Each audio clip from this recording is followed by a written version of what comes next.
अस्सलाम वालेकुम फ्रेंड्स, क्या हाल है। उम्मीद करता हूँ कि आप सब खैरियत से होंगे। तो आज हम बात करेंगे प्लिन बीमों के बारे में कि प्लिन बीम क्या होते हैं और ये कौन सी जगह पे आते हैं।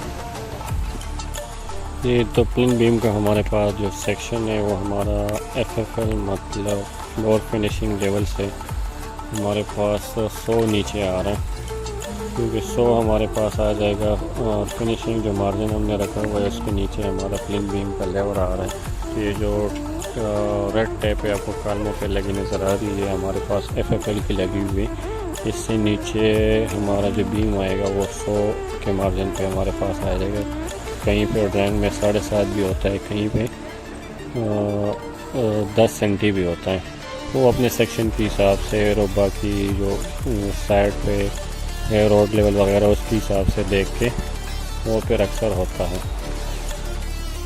तो इधर जो हमारे पास प्लिन बीम के नीचे लीन आ रही है वो हमारे पास 10 सेंटी आ रही है।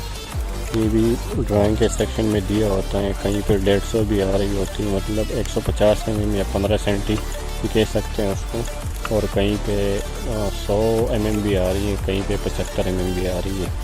तो अलग अलग ड्राइंग के सेक्शन